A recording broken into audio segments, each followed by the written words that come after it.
Breaking news చూస్తున్న మాజీ మంత్రి ఒంగోలు వైసీపీ అభ్యర్థి బాలినేని శ్రీనివాసరెడ్డి హైకోర్టును ఆశ్రయించారు.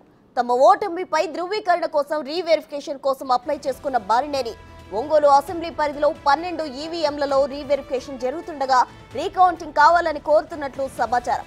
ఎన్నికల కమిషన్ రీకౌంటింగ్ విషయంలో తన విజ్ఞప్తి పరిగణలోకి తీసుకోలేదని బాలినేని హైకోర్టును ఆశ్రయించారు. రీకౌంటింగ్ విషయంలో సుప్రీంకోర్టు ఇచ్చిన మార్గదర్శకాలు పాటించడం లేదని, రీకౌంటింగ్ జరిపేలా ఎన్నికల కమిషన్ కు ఆదేశాలు ఇవ్వాలంటూ హైకోర్టులో పిటిషన్ దాఖలు చేశారు.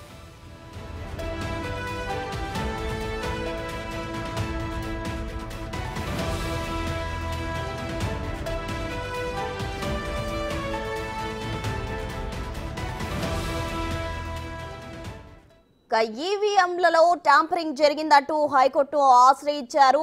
ఈసీని ఆశ్రయించడం జరిగింది మాజీ మంత్రి బాలినేని శ్రీనివాసరెడ్డి. ఈ నేపథ్యంలో రీకౌంటింగ్ కావాలని హైకోర్టు కూడా ఆశ్రయించారు. దీనికి సంబంధించి ఓవరాల్ డీటెయిల్స్ మా ప్రతినిధి శివ అందించేందుకు సిద్ధంగా ఉన్నారు. శివ, చెప్పండి.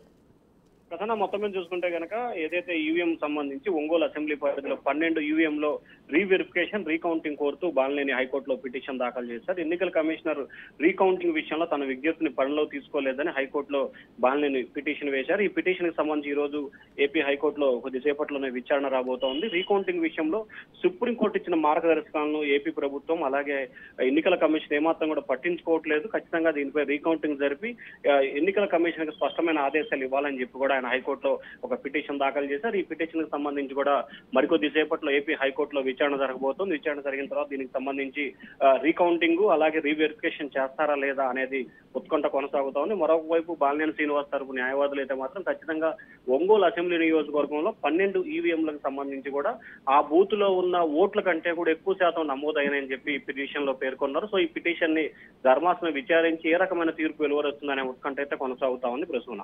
Right Shiva, thank you.